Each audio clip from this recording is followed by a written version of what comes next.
अच्छा, तो हम जैसा कि लास्ट टॉपिक डिस्कस कर रहे थे यूनिट सेल के बारे में। यूनिट सेल जो था it was 2 types, primitive unit cell, जो दूसरा टाइप है this is non primitive.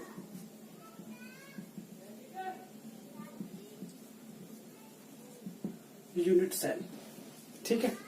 Primitive में बताया था हमने atoms are arranged only at the 8 corners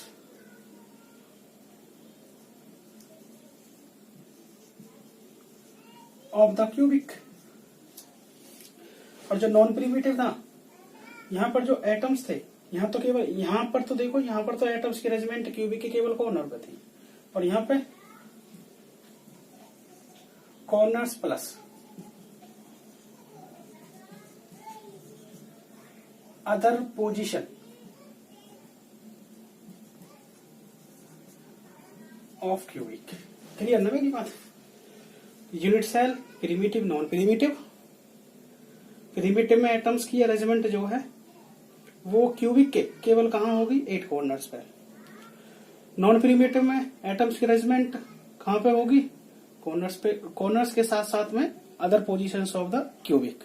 और यूनिट सेल जो था वो हमारा था किस तरह का शेप था उसका? क्यूबिक की तरह था, क्यूबिकल था यूनिट सेल। क्लियर ना मेरी बात?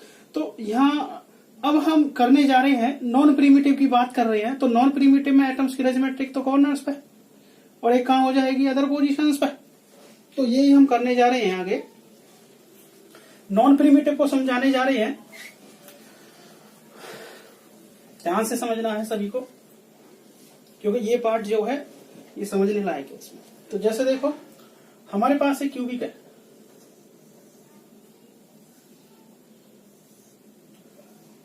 ये हो गया, जैसे क्यूबिक है। क्यूबिक में एटम्स की अरेंजमेंट, हम एटम्स की शेप जैसे जनरली कैसी बताई गई है? स्फेरिकल। और वो हम कहाँ अरेंज कर रहे हैं? पहले कॉर्नर्स में। और इस क्यूबिक में कितने कॉर्नर दिख रहे हैं? 1 2 3 4 5 6 7 8। क्यूबिक में 8 कॉर्नर्स, और 8 कॉर्नर्स पर मैंने 8 ही एटम्स अरेंज कर दिए। और जिन एटम्स की शेप कैसी थी? स्फेरिकल। तो अगर एटम्स की अरेंजमेंट केवल कॉर्नर्स पे हो तो वो तो होगा कौन सा? किसका एग्जांपल होगा? प्रिमिटिव में आएगा। किस में आएगा? प्रिमिटिव में। अब हम दूसरे पार्ट की बात कर रहे हैं। अगर एटम्स कॉर्नर्स के साथ साथ में अदर पोजीशंस पे हो, समझ में आ रही है? जैसे कि एक एटम्स मैं यहां रख लूं, ठीक है, तो ये आएगा किस में? पार्ट किसका है ये? आई मीन ये पार्ट किसका है? नॉन प्रिमिटिव का। भाई वहां तो केवल कॉर्नर पे था, और कॉर्नर पे था तो प्रिमिटिव। यहां कॉर्नर्स के साथ साथ में अदर पोजीशन लेनी है मैंने, और वो अदर पोजीशंस में पहले हम क्या ले रहे हैं? Centre of the body. और बॉडी क्या थी यहाँ? क्यूबिक। कॉर्नर्स प्लस में सेंटर ऑफ द बॉडी। तो ये किस आएगा? किस में? ये नॉन प्रिमिटिव में। और वैसे ये वैसे इसका क्या नाम है? Body centred cubic unit cell. Body centred cubic unit cell, और शॉर्ट में इसको हम बोल देते हैं और BCC, बॉडी सेंटर्ड क्यूबिक।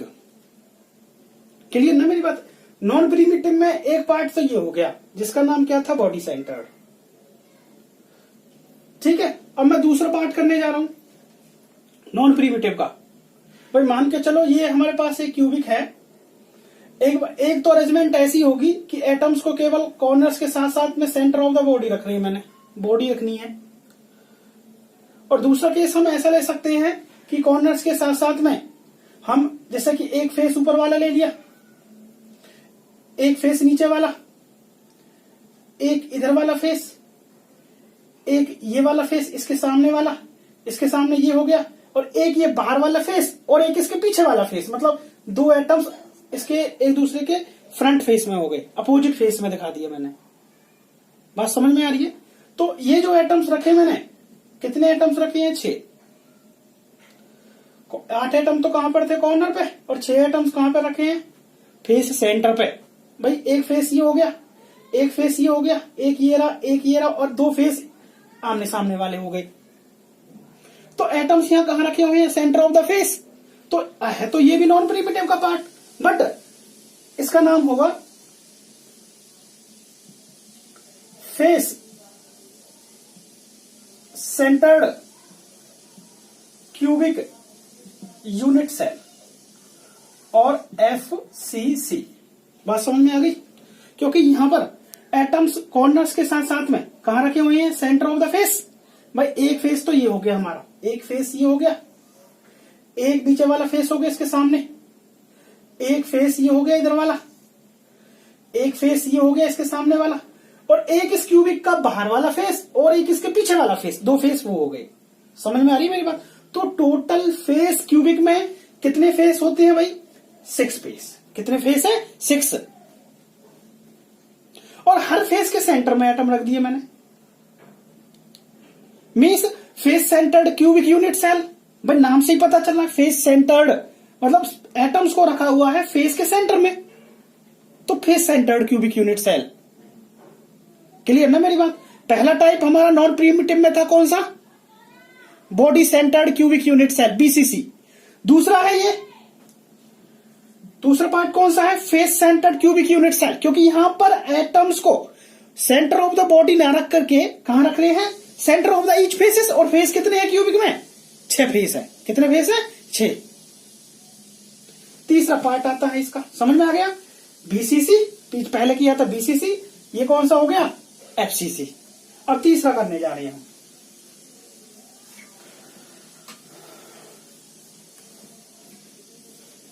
तीसरा पार्ट,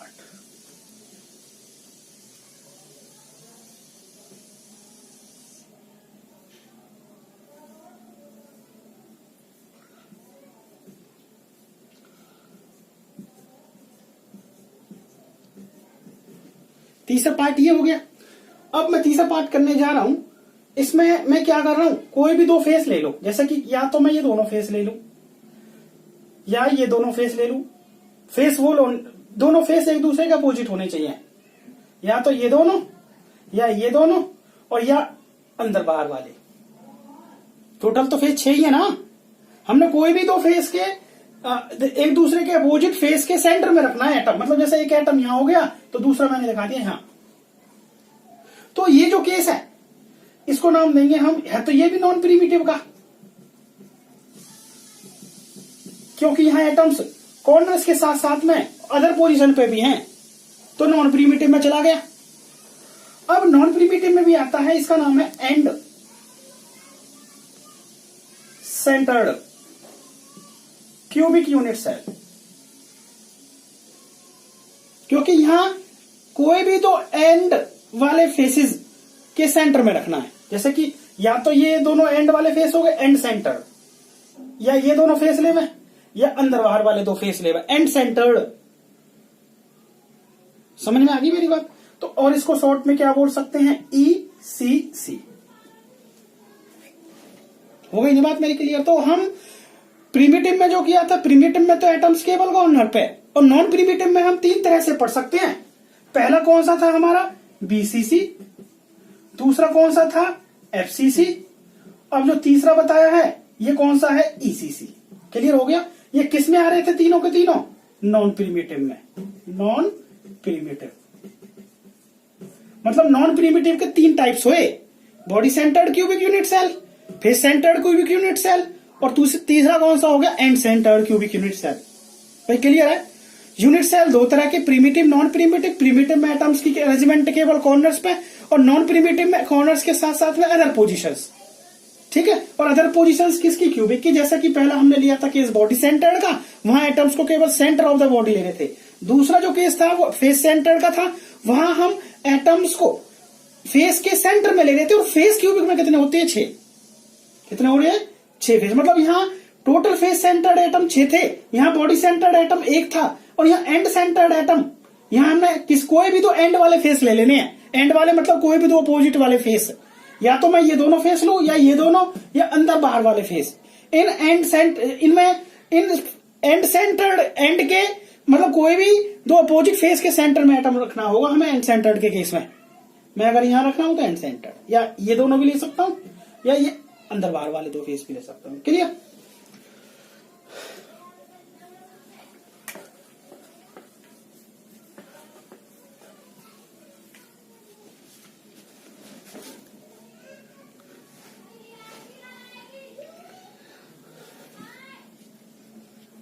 आगे आएगा इसमें calculation of total number of atoms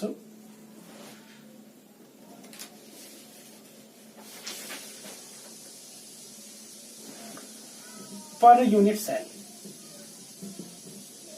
अगला टॉपिक हमारा ये है। मान के चलो एक हम क्यूबिक ले रहे हैं,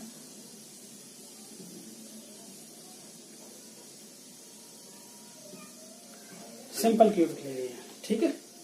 मैं पहले बात कर रहा हूं सिंपल क्यूबिक की।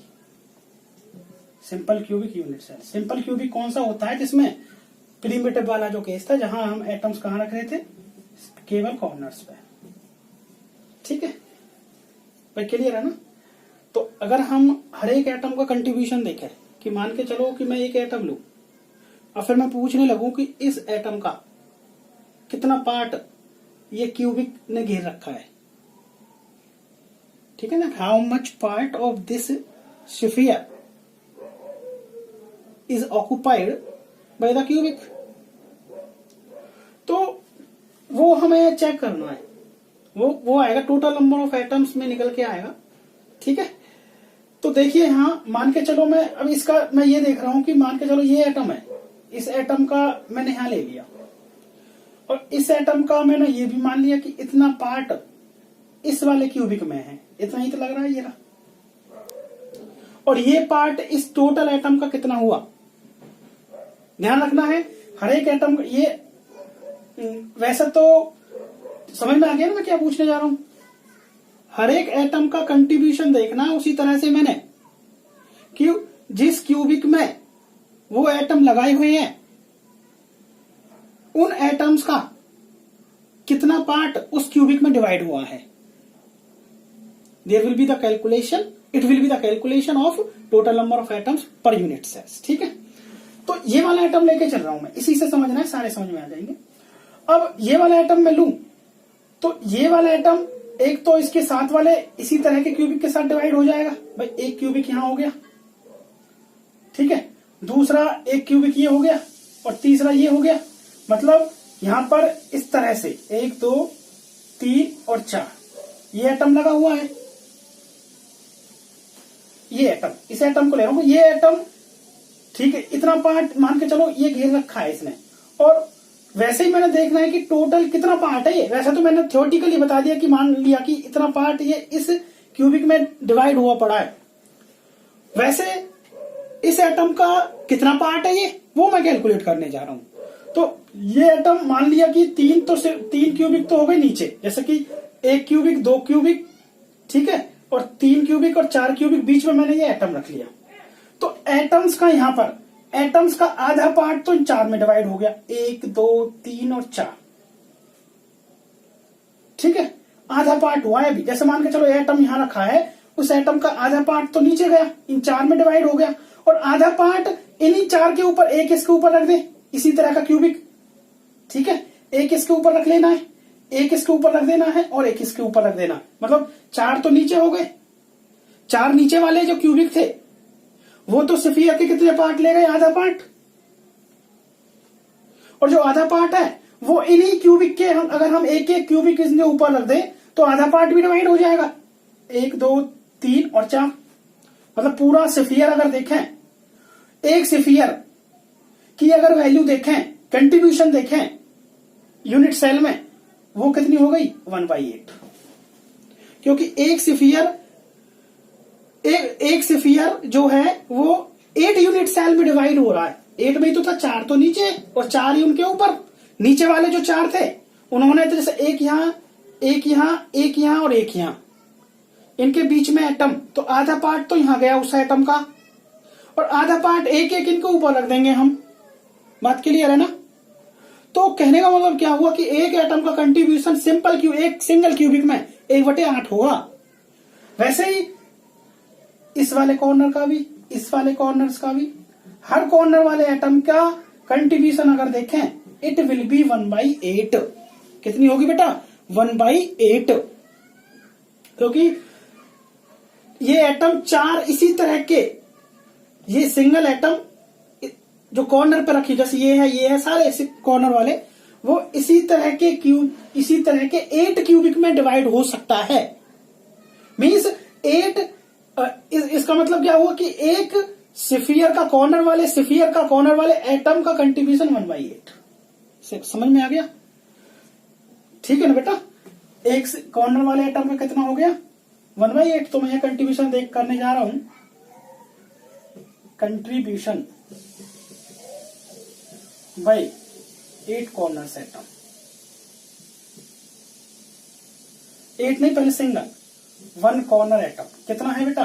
1/8। एक एटम का देखो क्यूबिक में 1/8।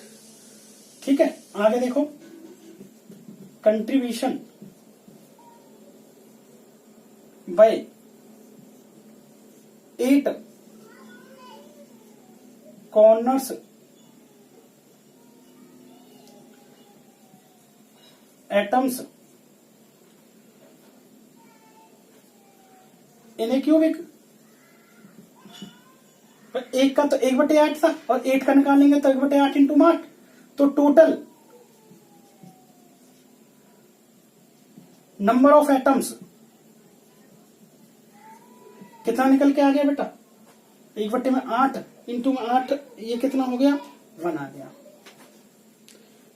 मतलब क्या हुआ कि जैसे कि ये एटम लिया था मैंने, थोड़ा पार्ट तो इसका, थोड़ा सा पार्ट इतना ही पार्ट इसका, इतना पार्ट इसका। कहने का मतलब क्या हुआ कि जब ये इतना पार्ट सभी एटम्स ने अपना डिवाइड किया इस क्यूबिक में, तो जब एक स्फीयर ही जाके बन गया भाई। एक का ये हो गया, दूसरे का ये हो गया, तीसरा, चौथा, पांचवा, छठा, 7वां और 8वां। तो कहने का मतलब ये है कि सारे कॉर्नर्स के थोड़े थोड़े पार्ट से कम जो स्मॉलेस्ट पार्ट कंट्रीब्यूट हो रहा था, तो 8 के 8 जो 8 एटम्स थे, 8 एटम्स के जो टोटल कंट्रीब्यूशन निकला वो कितना निकला? 1 निकला। मतलब यहाँ Z की वैल्यू अगर देखें वो 1 आई। एक का कंट्रीब्यूशन 1/8 मान के चलो कि थोड़ा सा बताया था मैंने अभी, ठीक है, और 8 का निकाले तो टोटल 1 स्फीयर जाके बनेगा। ये आता है। दोबारा सुनो, हमने टोटल कंट्रीब्यूशन निकालना है, ठीक है। जैसे हम पहले टोटल कंट्रीब्यूशन मतलब जो एटम्स हमने अरेंज करे हैं प्रीमिटिव में, नॉन प्रीमिटिव में, कॉर्नर्स पे या कॉर्नर्स के अलावा अदर पोजीशंस पे, वो एटम्स कितना पार्ट अपने डिवाइड कर रहे हैं पूरे क्यूबिक में, ठीक है। तो मैंने एक क्यूबिक लिए, सिंपल क्यूबिक का केस ले रहा था जिसमें एटम्स की अरेंजमेंट केवल कॉर्नर पे थी, और एक कॉर्नर का जो कंट्रीब्यूशन होता है क्यूबिक में वो होता है 1/8। मतलब एक एटम 8 इसी तरह के क्यूबिक में डिवाइड हो सकता है। एक का 1/8 तो 2 का कितना होगा? 2/8, 3 का 3/8, 4 का 4/8, 5/8, ऐसे ही टोटल एटम्स कितने हैं क्यूबिक में? 8। तो 8/8 तो कितना हो जाएगा? 1। तो कहने का मतलब ये कि एक सिंपल क्यूबिक यूनिट सेल में टोटल कंट्रीब्यूशन अगर देखें, टोटल बंटवारा अगर देखें, वो कितना आएगा? सिंगल आएगा। कितना आएगा? सिंगल। ठीक है बेटा। वैसे ही हम नॉन प्रीमिटिव का केस करेंगे, नॉन प्रीमिटिव वाले हम नेक्स्ट वीडियो में डिस्कस करेंगे, ठीक है। इधर आज के लिए बस इतना।